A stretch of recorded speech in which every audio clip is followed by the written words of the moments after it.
those of us who are listening, that might be a consideration in case you need to buy Correct. property. If you're not a Filipino citizen, I think there's a limit to the size of lot you can buy. Condo, there's no problem. Yeah, maybe because the kids are grown up and then politics here. Lalo na din whatever's going on in the US.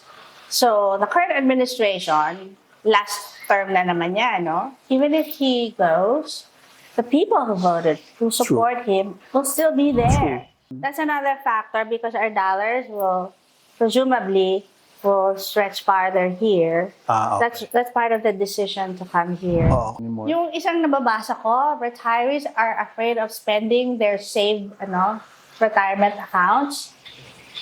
Spend them while you can. Because kami accepted na namin kung down the road, magkasakit kami or whatever. That's why we want to live now. It's more fun in the Philippines. Iba yung kababayan nga.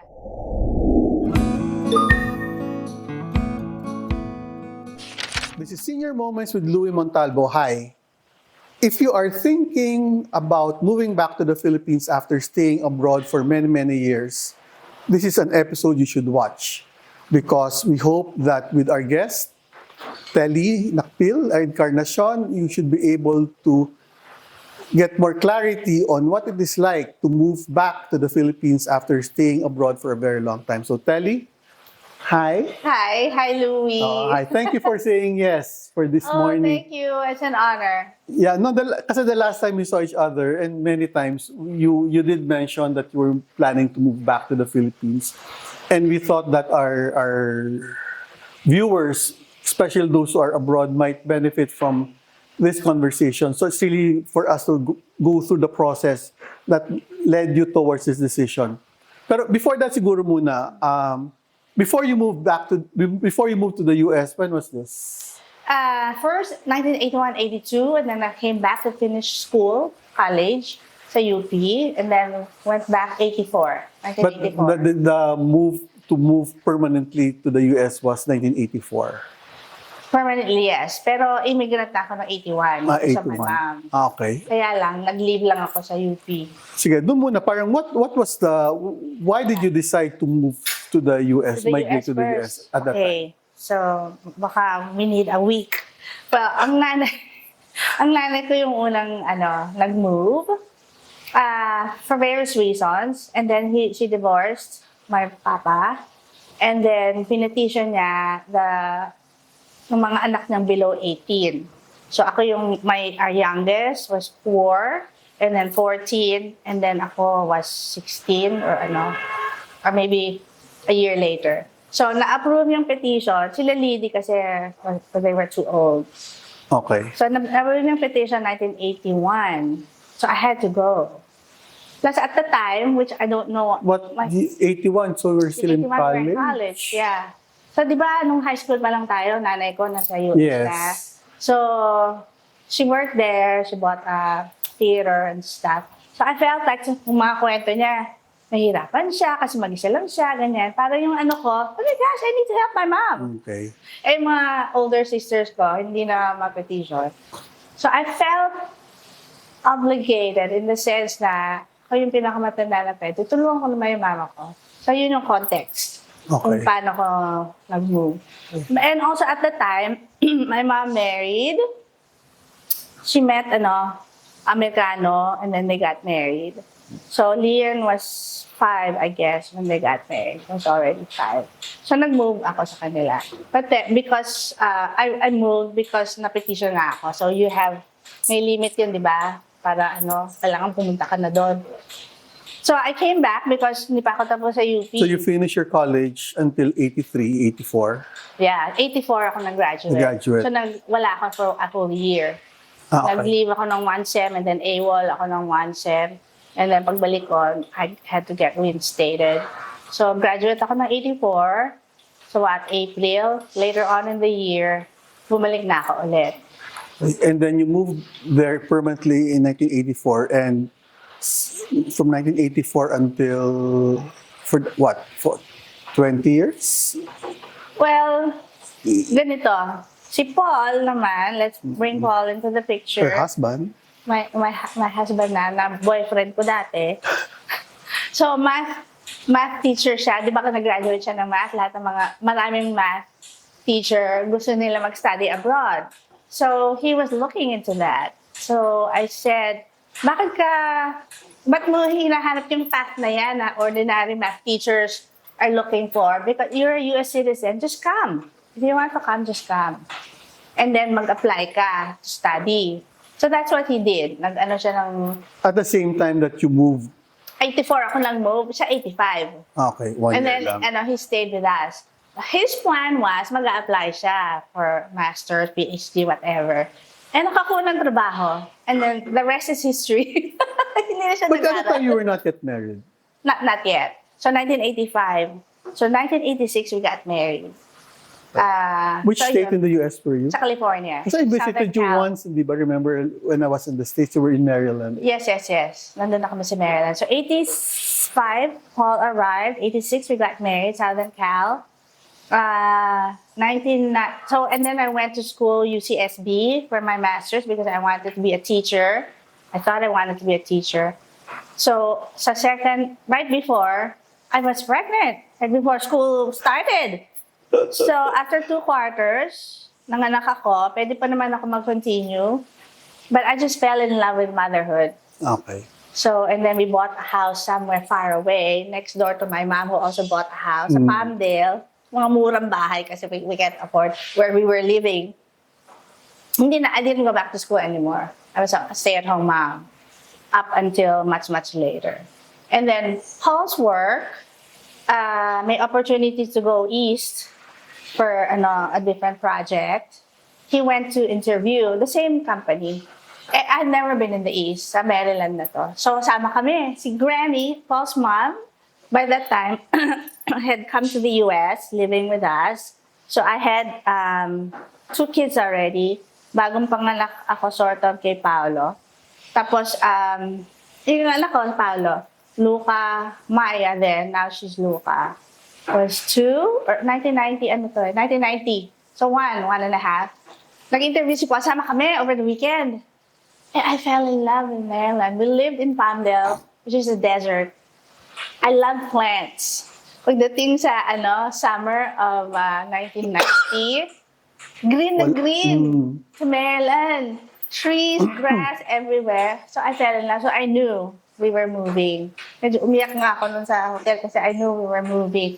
And next door ko, mama ko. Okay. So meron pa nga kaming gate sa backyard fence na pag ganun lang kami. Tapos may baby monitor lang ako. But I felt like it was a good move for the family, for us, for me and Paul. So we went back after that weekend. So sure enough, nakuha ni Paul yung position and we were moved by the company. And you stayed in Maryland for... Kasi now... No, we're still in Maryland. you're there. Yeah. So since how many years? 1992. 20. What's that? 33, 34 years. Okay. And how many kids? 2 kids. So, na sila ngayon? 37 and Paolo is turning 35 next month. Okay. So, matagal din. No, but siguro, part of the point is clearly you had a very good, successful life in the US. You, Paul, and the kids. Parang... Si Paul ba is retired na? Not yet. Retired na. Retired na. Parang siguro, I think the question that comes to mind then is, why when did that start, the idea of moving back to the Philippines? What triggered that? Yeah, good question. Because I used to always say, I would never retire in the Philippines. First of all, traffic. Second, hindi kami sanay ni Paul nung, matawag doon. Yung naglalagay-lagay. Okay, yung gano'n. We just follow rules. Mas gusto ko pa nga professional. Like, for example, hiring an architect. I'd rather hire an unknown architect rather than a friend's, but because, mas hindi It's very professional. Oo, gano'n. Tsaka yung bureaucracy dito, I couldn't handle. So, up until, this was like 13, 14 years ago, up until just a few years ago, I would still say, I would never retire in the Philippines. Magpabisita. Saka during visits with our kids, medyo mahirap mag-travel with kids. Eh. Although, masaya naman. Pero I was always wanting to go back home sa Maryland after like 2-3 And weeks. Maryland was home after spending Then, there for yes. 34 years. Pre-COVID, 2019, we had a batch reunion. Yes. We went to, hindi ka kasama sa Yeah. Pagudpot. So much fun, Louie. Hindi ako sumama sa bus. Kasi dinedread ko yung peeing in the toilet sa bus. So we flew. Paul and I flew, and then flew back. But in hindsight, I wish I had stayed on the bus or gone on the bus because they had so much fun. Nag-party pa sila before. Saka so much fun because also, maybe that was the first time na kami lang dalawa ni Paul with no kids. Kasi we also traveled nung grown-up na yung kids eh. And then, so 2019, naisip ko, it was fun. And then, later on, the next visit was already 2023 na ba? Or post-COVID na. Maraming retired. Tapos na naman. Maraming? Retired sa batch natin. Okay. Tapos I went to Jomar's, Magdalena. Maraming trips with the batch and always a party with the batch or just a get-together. So much fun. I think that was, was that 4 weeks we stayed? Paul and I had so much fun again. Anyway, madalit sabi, lahat ng visits since then, masaya. So, also, during COVID, na-experience namin bumili ng second home. Parang it was a COVID purchase, a cabin on the mountain. So, naisip namin, this is just maybe 2-3 years ago, maybe, or just 2 years ago, we'll go back and forth. Maybe, stay here during the, pag-winter months doon, and then we'll be here. Marami nagsasabi sa mga kaibigan ko, baka naro-romanticize mo lang. You don't have to buy property. You can just stay at an Airbnb. Ganyan. So back and forth kami ni Paul. And then Paul also said, well, if you're thinking of moving there, I'm not ready yet because my mom is still here. And I understood. And then later on, kung ako, mama ko, pwede naman tumira dito. So baka pwedeng ako muna dito. Or just, like I said, not permanently. Because we intended to still keep one house there because our kids are there. May apo ako. She's 10, she'll be 11. So, idea talaga back and forth lang. So, I don't know what changed. Yeah. Well, last summer, Last summer lang, Paul, nag-reunion sila ng siblings nila sa St. Louis. Paul's mom has Alzheimer's and she's 97. She's in a home now for visually impaired women. Nag-reunion sila ng magkakapatid. Tinext niya sa akin, this is where Mark is buying a lot. Building here a house. in the Philippines. So sabi ko, talaga. Isa pa. And Mark also has been in the US for... since, maybe 2002 or something like that. Basta patagal na rin. Baby pa si Rolfe, yung anak niya, graduate na ngayon. So, even before, hindi kami magkasundo ni Po. Kasi tumitingin-tingin ako ng background.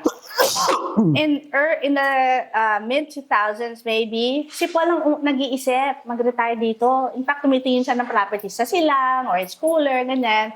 Sabi ko, ayoko nga mag-retire dyan. Tumitingin ng property. Sabi niya, okay. Sinet aside niya. Because really, I'm the one that didn't want to move. Si Paul, ang unang way back when nag-isip. So, dinarap niya kasi sabi ko, ayoko mag-retire. So, ito na last year lang. So what changed with you? Sa akin? Yeah, why all...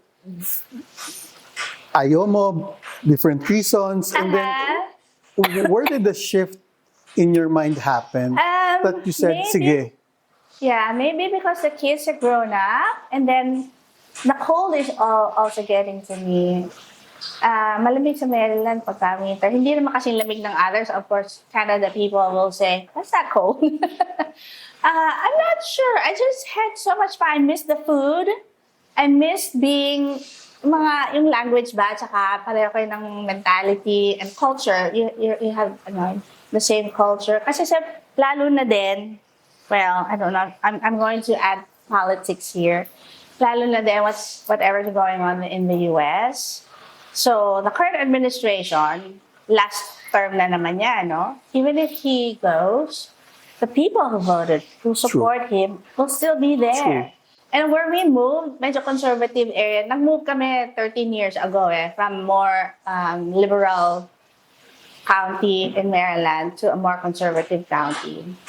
Kapitbahay namin dati both hindi namin kasundo politically. Of course, we're civil to them.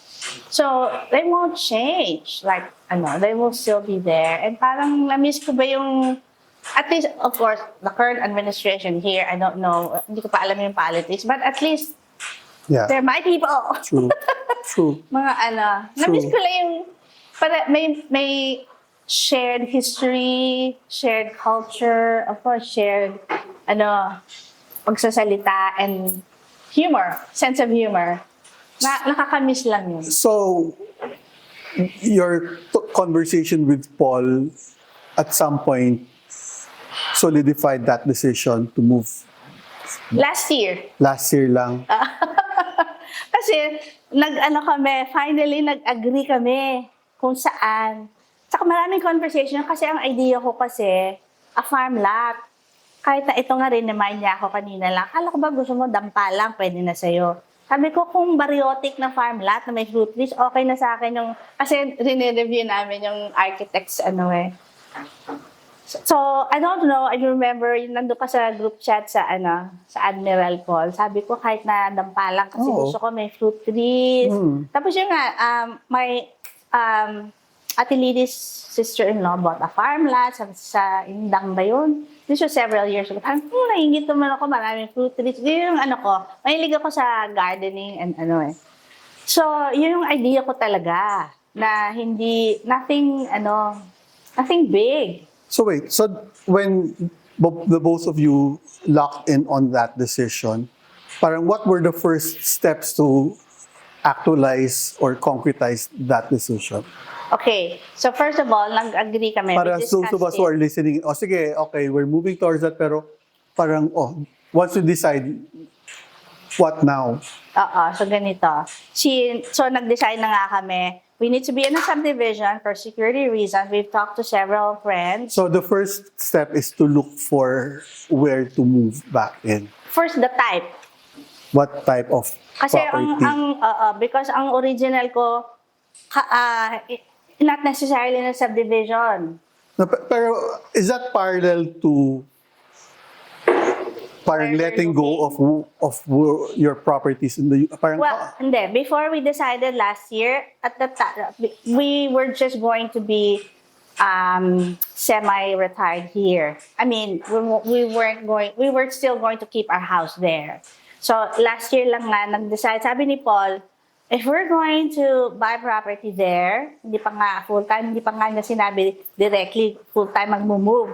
I don't want to have property in the US. Because we experienced nga keeping 2 houses 3 hours away lang yung isa. Then sabi ko, saan tayo magsistay kung nasa US tayo? I was even thinking months at a time, nasa US kami. And we have 2 kids.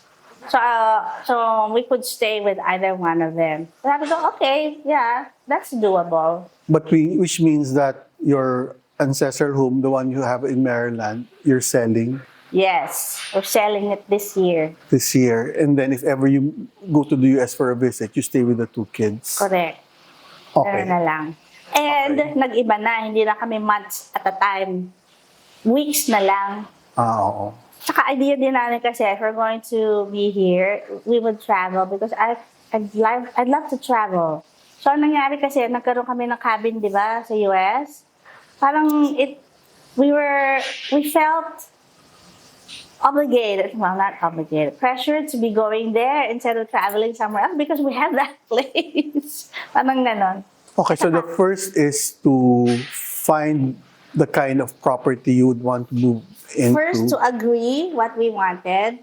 So, maraming factors. And second, where. So, at first, we were looking in Tanay. Kasi may friend kami na may farm doon. Ganda-ganda sa Tanay. Maganda sa Tanay. It's about 2 hours away from our house. Yeah. We almost signed into a subdivision there in Tanay through Paul's batchmate. Isang signature na lang kailangan. This was 2 years ago, before last year. Reselling din. Kailangan ng tin daw. Sabi namin, ay, walang tin. At saka biglang nalula ako. sa presyo. Teka muna. Because we weren't thinking of selling both property. We weren't thinking of liquidating everything in the US. So, magiging dalawa, di ba? Parang nalula ako sa presyo kung vacation home lang. So, madali sabi, hindi ko na-sign. Hindi namin sinign. Sabi namin, later, we're not ready. This was maybe 2 years ago. 2 years ago ata. Ito lang talaga last year. And then when Paul said, if we're buying, I don't want property in the US, doon ko na No, but how does it, parang, how did you retain both citizenships? nag-dual ako. Nag-dual ka? Oo, Si Paul, US. Si Paul, dual by birth. Ako, I had to reacquire my Philippine Which citizenship. means that you have parang, you can own properties in the Philippines because you had dual citizenship. Correct. But I heard, I haven't confirmed this, but my friend said she talked to a lawyer. I think even if you're not a dual citizen or you're not a Filipino citizen, you can own lot if it's less than a certain square meter area. So if for those of us who are listening, that might be a consideration in case you need to buy Correct. property. If you're not a Filipino citizen, I think there's a limit to the size of lot you can buy. Condo, there's no problem. You can buy any huge condo, I believe. Basta condo. Kasi dati, di ba, bumili kami condo, hindi pa ako dual nun eh. So, walang problema. Pero sa lote, they have to, research that, talk to a lawyer. And the more menial things like opening a bank account, blah, blah, blah. So, So, dati pa kami nag-bank account dahil nga nung binili namin yung condo. So, mabuti na lang, medyo yung system namin set up na when we bought the condo early 2000s or mid 2000s. So, mas madaling to buy property na because meron ka local bank. What about the kids? What did they say? The funny thing is, it's my daughter-in-law who said, "Hi, Mama." Marami pang factors doon sa decision namin. They'll take care of you. And they had been looking for a compound. Itong daughter-in-law ko, ang gusto yung may compound siya at nandun siya, kami nandun, at ano. And since my daughter is in Pennsylvania, and then saka sabi ko, hindi, okay lang, we'll visit you, and Dine-discourage na kami nung una. Lumipat, bumalik. Because sabi nga, bibili sila ng compound para sa amin din. Doon kami magsistay. Much as I love her, mas gusto ko naman, hindi din naman niya, pero sa yung our 2 kids, Okay sa kanila. tapos meron pa kang isa nagsabi, iiwanan niyo yung mga anak niyo. With technology nowadays. And at that age. They have their own lives. We have our life to live still. I think it's an important consideration na parang I think the life stage where you're at. Kasi I think like my sister moved to Canada primarily because of the kids. Give them a better life. And she's here in the Philippines visiting. But their kids are also at the same age as yours. Late 20s, early 30s. So I think it's also an important consideration of people wanting to move back to the Philippines. If their kids are already settled, then that's not... Established na. And they have their own lives. Okay. Another thing, kung paano din nag-set na dito na kami, seeing my mom age and needing a caregiver 24/7. Paul and I had been caregivers for the last few years, pero only last year was my mom needing 24/7 care. Dati nakakalabas kami. May camera lang kami, mag-isa lang Although my sister lives less than a mile away. Kaya kung may emergency. O kaya my son still lived then when Paul and I went on vacation with my mom was home. Pero ngayon hindi na Isa pa yon. Because my siblings and I decided to bring my mom home. Here. Napabilis. So nauna yung decision for your mom to come back here to the Philippines than yours? Hindi, na-decide na kami punta dito pero medyo mahirap pa kasi mama ko nandun eh. What to do with my mom? So... But she's here now? She's here now. Permanently na? Oo. And she's staying with you? With Liddy and Jeannie dun sa condo. Okay. Saka naka-hire na kami caregiver. Oo. 24/7. 12-hour shifts. Day tsaka night. My mom, morning, sa gabi, she wants to be alone. Parang baliktad Ayaw na may kasama na. Sa gabi. So, when she's mobile, that's the time she needs correct, someone that's during from 7 a.m. to 7 p.m. And then she doesn't want To be But she sleeps through the night naman. struggle, She doesn't pero need help. she doesn't like to have someone in the room when she Pero, sleeps. kung meron siyang help, meron naman siya kasama. Meron naman, may kasambahay okay, naman okay, kami. okay, But okay. she stays in the second floor, the kasabay sleeps on the first floor. And everything she needs, they set it up. The bathroom and stuff, she doesn't need help yet. She has this commode. Pero she can get there by herself. Because my mom also had that and then she started falling. So, kaya I moved into her room. I had been sleeping in her room for the last several months already. We'll see. She's going to listen to this. I know. And I saw her podcast. She is much, more independent than my mom. Kasi ang mama ko may medical condition. May My vascular. mom will love, would ulitin mo. Idol ko kayo. Very Oo. independent. She looks very independent and strong. Yeah, we saw each other a few days ago. My sister was here from Canada. We had dinner together. Nice. Ano? So very sharp. Tsaka, ang mama ko kasi may vascular Parkinsonism siya eh. So, she's lower. She is a fall risk. So, tapos may konting dementia pa. So, talaga kailangan. How old is your mom? 92. My mom is 93 in April. 95. Mas matanda yung mom mo. Oo. Yeah, galing ng mom mo. Lakas pa. Yeah, pinapagalitan pa ako. Oo.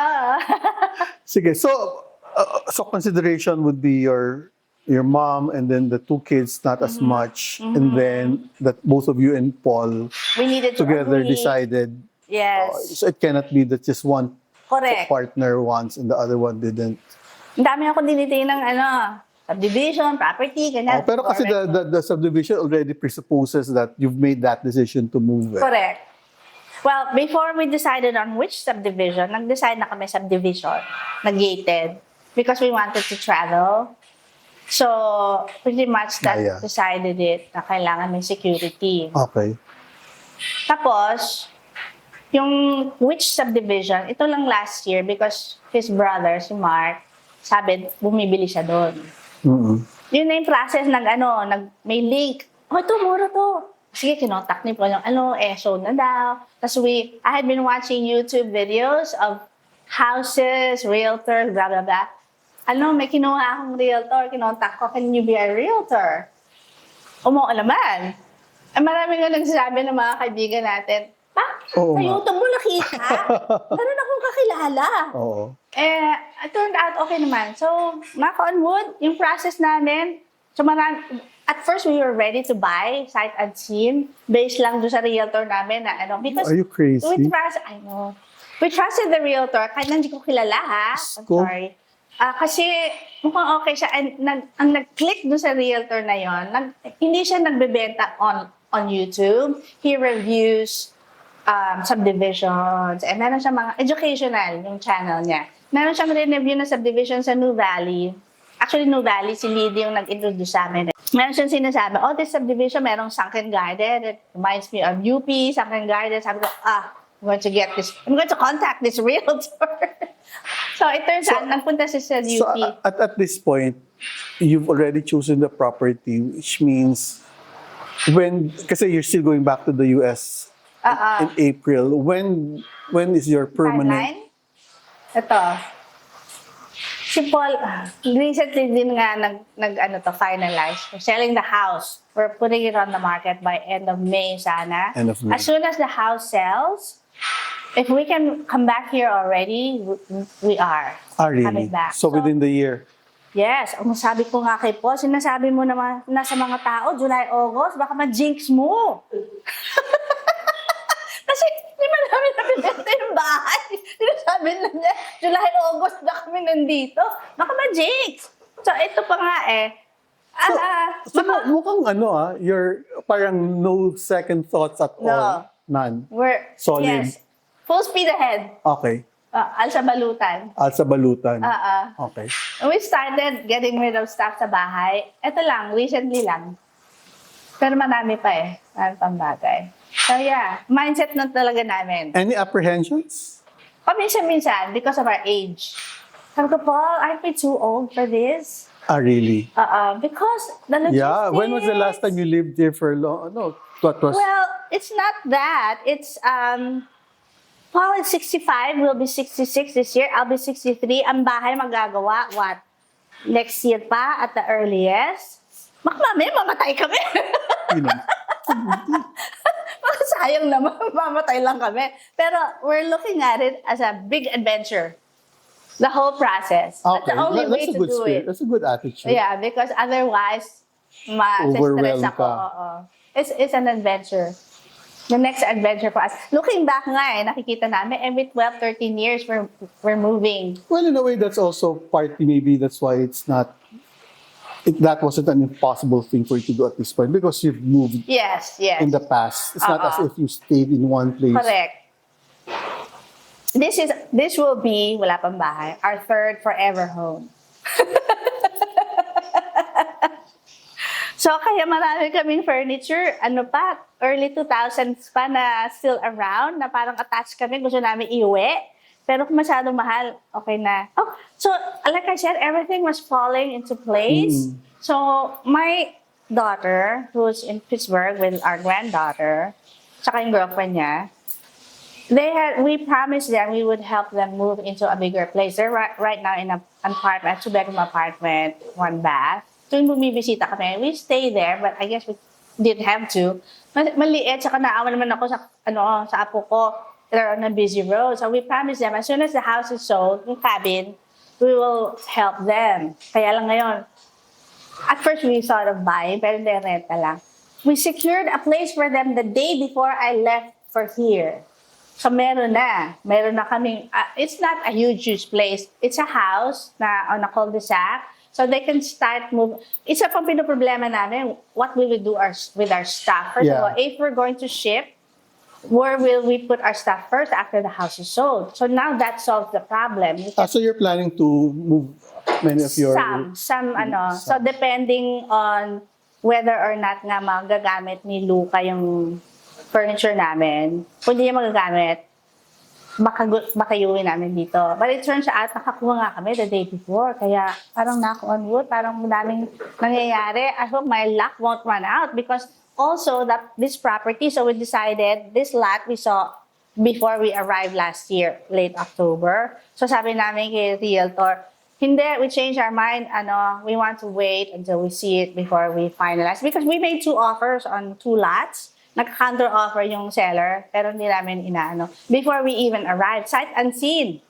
Nagbibido lang yung So ito, so nung dumating kami ng end of October, I know, don't do that. Nung dumating kami ng end of October, appointment kami kaagad to see the lot. So we saw several of them. We picked one. Nag-offer siya. We set the ball rolling. Nag-finalize yung sale December. On the day the seller was going back, taga-Australia pa yung, Pilipino pero taga-Australia. The day she was moving back to leaving for Australia. On that day, we finalized the sale. So, hindi pa nga namin sigurado makukuha namin. We were here 6 weeks. Hindi namin sigurado makafinalize namin. But we did.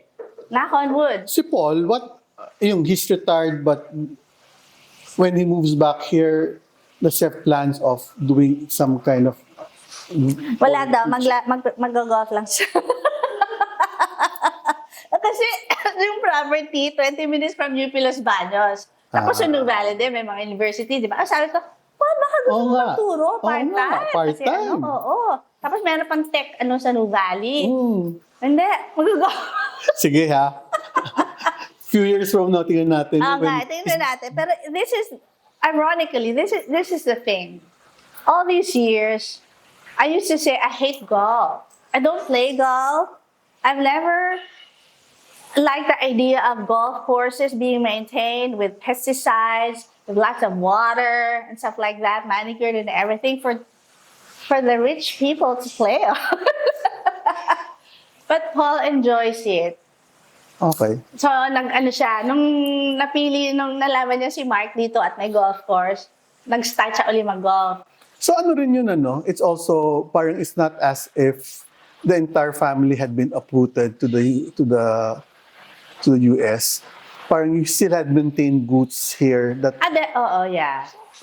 My So father's that's still important. here. So I think that's also another important consideration where those who are thinking of moving back, may uuwian na pamilya kahit pamano and friends, our batch and all that. If I'm going to be honest, for me and Paul, mas ano pa. Si Paul wala na, di ba? Yeah. Mas friends. Friends. It's all set. And it's, again, part of the assumption here is that you do have the resources to move back. Yes, we were fortunate But you were able enough. to have properties in the US that you're able to liquidate. Mm-hmm. And that provides you with enough capital to come back here, Yes, as well as live off it as far as your retirement is concerned. correct. Tsaka That's yun also din, an assumption. That's another factor because our dollars will presumably stretch farther here. Okay. That's part of the decision to come here. Oo, kasi for those of us who are listening in, yung parang the wherewithal to be able to move back here also means that you are financially secure. And what you don't want to happen, you move here and then you find yourself needing to find a job because... Correct. Kasi retired na kami, may social security. And that's something you're able to maintain and keep even if you move back Yes. here. Also, we have to keep our financial institutions there. Which also means that you have to maintain your US citizenship. Yes, and also it also means we just talked to our financial advisor, di ba meron kaming funds doon. We need to keep residency there. So we will Okay. keep residency. So And the proof of your residency would have been... nag-rent kami for our daughter. Nandun yung pangalan namin. Okay. So after we sell the house, all our bank institutions, everything, ang address yun na. We won't say... And you'll also need to maintain bank accounts in the US. Yes. Because nandun yung social security namin. Your passport is... You have, dalawa. you have Philippine and US passports. Yes. So when we come here, we show our US passport sa US. When we arrive sa NAIA, we show both. Both. When we leave, we show both. When we arrive back, we show US passport. So marami na din kaming YouTube na pinapanood. So one thing that was keeping us from permanently moving here was health insurance. That's the other thing I wanted to ask you. Because I can imagine health insurance in the US is far better than it is here. Well, maybe healthcare. Health insurance is very expensive there.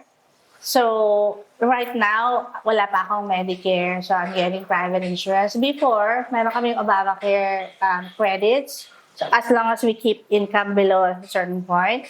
And because Paul is now on Medicare, hindi na ako qualified magka-credits. Kaya mahal yung private insurance. But Medicare is a US system. It doesn't apply here. Correct. So pag dito, you have to look for private. So here, first of all, na-decide na namin, okay, Paul's papa was a national scientist. Meron siyang healthcare and everything, di ba? Taken care of. Pero hindi naman niya maximize yung pag-utilize nun in the sense na when he got sick, ayaw niya masyadong intervention, Parang kami accepted na namin, mamamatay naman tayo eh. Ganon. So marami din nag-a-advise, mga kabats natin, mag-self-insure. So yung mga routine procedures, out of pocket, hindi naman masyado mahal. Ang nagmamahal is hospitalization. O kaya yung mga... Maski ata dialysis, mura na rin eh. I mean, it won't bankrupt you. I don't know. But we're planning to not need dialysis. We're planning to keep healthy. Oh, yeah. And yun lang ang pag-concept. Ang rin kasi I think, what I know is even the health insurance, it's up to a certain age. After that, may cap na sila. I know if there's some health insurance companies where alam ko at 65 or 70, then that's the max. So, I did some research. Meron mga insurance companies will only insure up to age 70. Yeah. And then, merong isang insurance broker for expats. He's here now. I think he's Canadian. Parang ina-advise na at the age of 75, 80, 85, I think you should just self-insure. Sabi niya. Meaning out of pocket, Correct. whenever. Which also means, because I'm sure these are the things that, the place where you choose to settle should have a nearby hospital. Yes. And yours Yun ang has. Maganda. Meron sa Calamba din naman, malapit naman kami sa Calamba. Pero New Valley din, malapit eh. It's not too far. 30-40 minutes for us is not far. But of course, if we have a heart attack and that's too far, then That's we it. have a heart attack. Driver's license. We plan to get a driver's license. At regarding insurance nga pala, meron akong recently na advice na enough na yung inpatient coverage because, as I said, yung routine, mura lang naman Mura lang. out of pocket. Yung inpatient ang nakakamahal. Mm. So, meron palang certain coverage na ganun eh. So, I'm Okay. gonna look into that. So, nasa process ako looking at insurance company. But only until 70. Hindi, some even past Sige nga. 70. Pero, Not that I Sorry. need it right now. I'm still have. oo, sige. One of them is Pacific Cross. Yeah, Pacific Cross is what I hear. Oo. Yun yung insurance ng isang napanood. I'm a YouTube girl. Expat siya, Amerikano siya. 55 years old lang siya. That's what he has. Inpatient. Plus, he has travel insurance because he also travels. But then I was talking to somebody, you don't need travel insurance, nakakonect sa health insurance don't. because just get it when you travel. That's what we. That's what So many yun na people lang do. gagawin ko. Oh, hiwala yun. Oo, yeah. Hiwala yun. So finances, citizenship, the property. What other preparations have you had to do to make sure that your move here is as stress-free as possible? Oo, yung downside. Kasi parang parang I think people listening might have some kind of, sige, checklist, parang once it becomes a little more concrete for them, then the decision becomes more real for them. Kasi others might, and I think part of why we're doing this is others have been thinking about it for a very long time, but parang some kind of a template of sorts of, sige, show me someone who's actually done it and how are they doing it. It can help them decide. Yes. So, marami din kaming research na sa YouTube. Maraming resources sa YouTube. So, although kami medyo short yung preparation Yeah. compared to others. And then, So, one thing, yung cellphone. We're keeping one cell phone because we need that for lots of things. Authentication, sa login sa mga bangko or whatever. We're meaning that probably... the service provider is US, even if you Yes. stay here. Yes. Okay. So, we might drop Paul's phone because we only need one US phone. So, preparing whatever it is that you log into that uses your cell phone, you had to make sure it has that cell phone and don't change the cell phone. And you'll be paying the provider just the same way you would even if you're Automatic from the bank. Tapos we're going to sell we're going to get rid of the cars. My son is already interested in one of them, so the other one we'll get rid of. So that will save us with car insurance and stuff. We're getting rid of stuff from the house. We started already getting rid, and then picking only what we're going to keep, whether give to our kids if they're interested, and mga ganon. here. Okay. So it's really just also from what I'm hearing from you, it's really a matter of also when is the right time to do it. So, Do it while you're still young. sige nga, can you that? Do it while you're still able to travel or, Enjoy. kami kasi outdoor activities. I want to bike. Yun pa isang requirement. I want to live somewhere where I can just go out and bike. Ayoko na may kotse dyan, may traffic, tapos di ako makabike. Ayoko ganun. So, we want to travel. We want to hike, still hike. Or want to golf. We want to be So able don't to wait still too run. long where by the time you decide, you won't able to enjoy coming back here anymore. Yung isang nababasa ko, retirees are afraid of spending their saved retirement accounts. Spend them while you can. Because kami accepted na namin kung down the road, magkasakit kami or whatever. That's why we want to live now. Because kung down the road hindi namin kaya, para pa na nag-save kami. That's true. So, That's true. Any last advice or tips to those who are just thinking about moving back? Kasi I can imagine that can be such an overwhelming decision point for some. Parang full of fears and apprehensions. But at the same time, for those of us who are listening in, parang if that feeling of wanting to move back to the Philippines isn't going away, which means they need to take a look at it more seriously. And sometimes the decision for someone to make a decision is to break it down into more practical terms. And that's why our conversation is at that point. Parang, what are the, how do you operationalize that to make it more real? Medyo nga, ito lang nga recently because nagulat yung kapatid ko nung pagdating namin from our December trip. Sabi niya, what? This year? This 2026? You might be, kasi ang timeline namin dati 3 to 5 years eh. So biglang it's now. So parang sinasabi mo rin na parang if you really want it, do it na. Don't. If you have opportunity, like for example, the cabin, we were thinking of keeping it for another year because we do enjoy it, except sa winter. Malamig. May opportunity na may bibili na cash. We just did it. Okay. Walang tsaka move forward. Don't look back. The moment you decide that, don't look back Don't anymore. say, oh, I wish I did this and that because what for? Okay. So, yeah. Pero yung research and preparation is also key. Dahil, halimbawa, picking somebody to help you, meron na ako, nag-research na ako. So again, the family circumstance does dictate that decision point. Okay. Well, okay. Ang pinaka sa amin noon was health insurance. Ngayon na-break na namin yung obstacle na yun. Okay na sa amin. Sige. Okay. Last words of advice for those who are thinking about this? It's more fun in the Philippines. Iba yung kababayan nga. Kahit na matagal na kami wala dito, the same pa rin yung humor eh. Di ba? Kahit na ba yung language, yung slang iba? Di ba pag when do have those dinners together, parang, di ba? Yes! Parang ang tagal-tagal namin din nag-get together, pero when we get together, it's the same like we were in high school. True. That's true. It gives me so much joy. Oh, that's Ako nga true. medyo naiiyak lang ngayon because that's important. Whatever gives you joy is why we live. It's why we're True, here. true. So, hindi True. ako masyadong noble. Kasi alam ko wala naman akong causes. I would like to have a cause, pero ko ngayon, very simple, is it might sound too selfish for others, but I want to be with family. I want to be with friends. I like plants. I want to hike. I want to travel. I'm at the end of my life. Yeah, you so, deserve. Parang, di ba? Yeah. Yeah.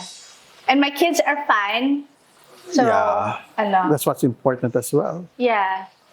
Okay, no, good. Thank you very much, Tali. Thank you Thank for you. sharing your journey with us. And when the last time we broached this idea, I really thought na this might be a topic that might be of interest to our Filipino viewers who are abroad, who are at the same stage of life that you're in right now, and beginning to think whether they should move back to the Philippines or not, for whatever reason they might have, and still being able to break it down at the most operational level, I think is going to be most helpful for them. Wait, ang importante nga is if you still have a partner, you have to agree. Because kung gusto na partner mo, ayaw mo, sabi mo ayaw mo because you will not be happy. So you have to agree on what to do. Okay. At saka second, don't live other people's lives. A lot of people have said, kondo na lang bilhin nyo. Tanda na kami, mas convenient. Pagtanda na, ay namin ang kondo eh. Kahit nakuugod-ugod na kami, gusto ko pa I need lupa. dirt. True. So live your life. Don't live other people's lives. So, Okay. Sige. So we hope that this was helpful for you. And if you have questions with regard to this particular topic, you can reach out to us and maybe if Tel is okay to be able to, sure. sort things out when you're making that particular decision. So again, we hope that this is something that's going to be useful for you, particularly people of our age who are retired, who are living in the US and are thinking of moving back to the Philippines. So this is Senior Moments with Louie Montalvo, diving into the mysteries of the later years. Bye. Say hi, bye, Tali.